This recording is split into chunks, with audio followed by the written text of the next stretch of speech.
Luc chapitre 14. Un jour de sabbat, Jésus était entré dans la maison d'un des principaux pharisiens pour y manger, et ceux-ci l'observaient.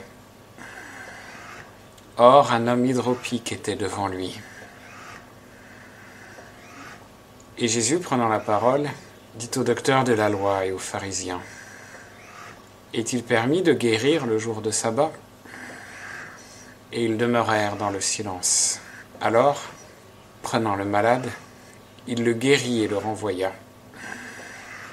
Puis il leur dit : Qui de vous, si son âne ou son bœuf tombe dans un puits, ne l'en retire aussitôt le jour de sabbat ? Et ils ne purent lui répondre sur cela. Il proposa aussi aux conviés une parabole, remarquant comment ils choisissaient les premières places, et il leur dit : Quand quelqu'un t'invitera à des noces, ne te mets pas à la première place, de peur qu'il ne se trouve parmi les conviés une personne plus considérable que toi, et que celui qui vous aura invité, toi et lui, ne vienne et ne te dise : cède la place à celui-ci, et qu'alors tu n'aies la honte d'être mis à la dernière place. Mais quand tu seras invité, va te mettre à la dernière place, afin que quand celui qui t'a invité viendra, il te dise : mon ami, monte plus haut. Alors cela te fera honneur devant ceux qui seront à table avec toi. Car quiconque s'élève sera abaissé, et quiconque s'abaisse sera élevé.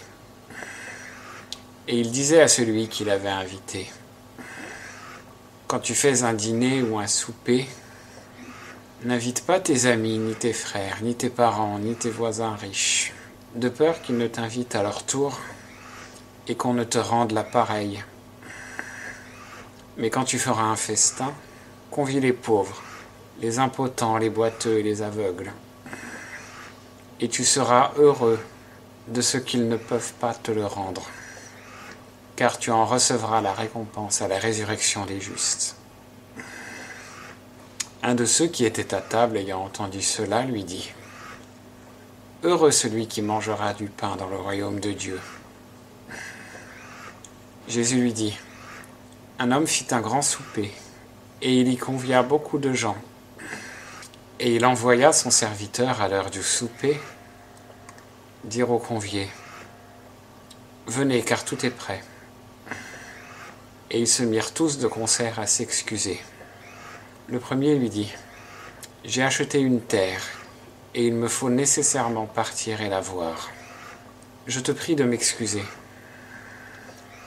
Et un autre dit : J'ai acheté 5 couples de bœufs, et je m'en vais les éprouver. Je te prie de m'excuser. Et un autre dit : J'ai épousé une femme, ainsi je n'y puis aller. Et le serviteur étant de retour, rapporta cela à son maître. Alors le père de famille, en colère, dit à son serviteur : Va-t'en promptement sur les places et dans les rues de la ville, et amène ici les pauvres, les impotents, les boiteux et les aveugles. Ensuite le serviteur dit : Seigneur, on a fait ce que tu as commandé, et il y a encore de la place. Et le maître dit au serviteur : Va dans les chemins et le long des haies, et contrains d'entrer ceux qui y sont, afin que ma maison soit remplie. Car je vous dis qu'aucun de ceux qui avaient été conviés ne goûtera de mon souper. Comme une grande multitude de gens allait avec lui, il se tourna vers eux et leur dit : Si quelqu'un vient à moi et ne hait pas son père, sa mère, sa femme, ses enfants, ses frères, ses sœurs, plus encore sa propre vie, il ne peut être mon disciple. Et quiconque ne porte pas sa croix et ne me suit pas, ne peut être mon disciple. Car qui de vous, voulant bâtir une tour, ne s'assied premièrement et ne calcule la dépense, pour voir s'il a de quoi l'achever, de peur qu'après qu'il en aura posé les fondements, et qu'il n'aura pu achever, Tous ceux qui le verront ne viennent à se moquer de lui et ne disent « Cet homme a commencé de bâtir et n'a pu achever ». Ou quel est le roi qui, marchant pour livrer bataille à un autre roi, ne s'asseye premièrement et ne consulte s'il pourra, avec 10 000 hommes, aller à la rencontre de celui qui vient contre lui avec 20 000 ?